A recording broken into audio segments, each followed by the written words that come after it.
We are live Kalinga Super Speciality Hospital, Bhubaneswar. Opener surgery पर गोटे rehabilitation period थाए कन्वलेसेंस जोटा कहती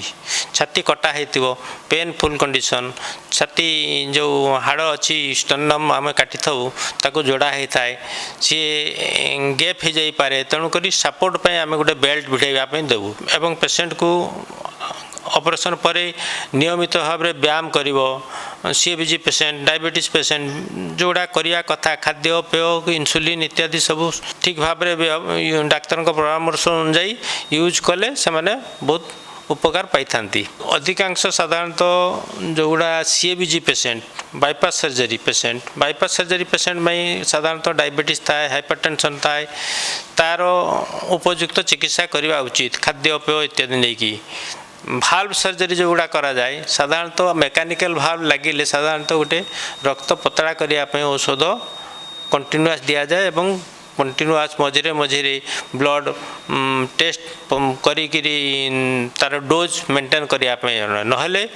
भाल्व पेसेंट सब असुविधा पड़ पारती तेणु बारंबार बुझा जाए जे से बारंबार आसिक हॉस्पिटल रक्त परीक्षा करी उपयुक्त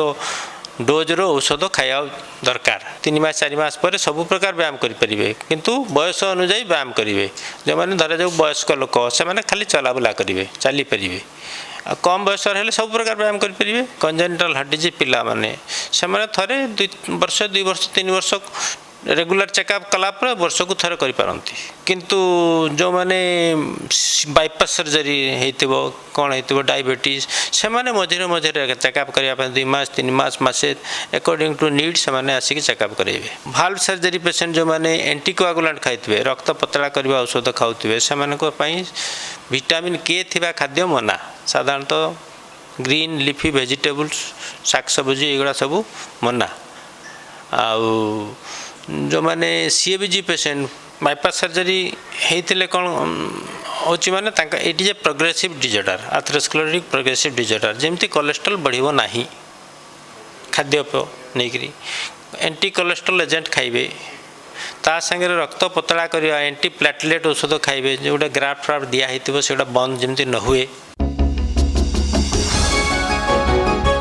We are live Kalinga Super Speciality Hospital, Bhubaneswar.